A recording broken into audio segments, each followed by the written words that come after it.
বিৰোধী দলবিলাকে নিশ্চিতভাৱে 2026 চনৰ নিৰ্বাচন একেলগে খেলিব।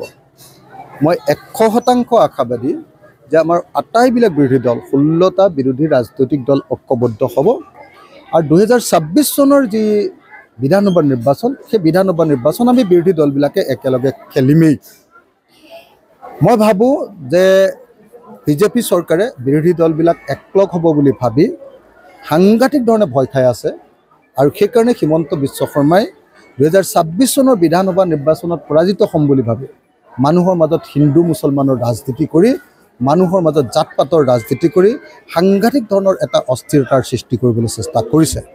মোৰ এনেকুৱা অনুমান হয় যে বিজেপি চৰকাৰে হয়তো এই কামবিলাকৰ মাজত গৈ অৱশেষত হয়তো নিৰ্বাচনৰ আগে আগে হিন্দু মুছলমানৰ সংঘাত লগাই দিব পাৰে, সংঘৰ্ষ লগাই দিব পাৰে।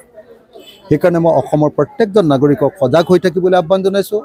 সকলো বিৰোধী দলক ঐক্যবদ্ধ হ'বৰ কাৰণে আহ্বান জনাইছোঁ আৰু সকলো বিৰোধী দলে ঐক্যবদ্ধ হৈ সাম্প্ৰদায়িক বিজেপি দল, যি দলে আমাৰ জাতি আৰু জাতিৰ মাজত কাজিয়া লগায়, যি বিজেপি দলে আমাৰ মূল্যবৃদ্ধিৰে ৰাইজক চলিব নোৱাৰা পৰিস্থিতি কৰিছে, যি বিজেপি দলে সকলো ব্যৱসায়ী মূৰত মাৰ দিছে আৰু যি বিজেপি দলৰ কাৰণে আজি অসমত শান্তি নাইকিয়া হৈছে, সেই বিজেপি দলক পৰাভূত কৰিবৰ কাৰণে সকলো ৰাজনৈতিক দলক ঐক্যবদ্ধ হ'বলৈ আহ্বান জনাইছোঁ।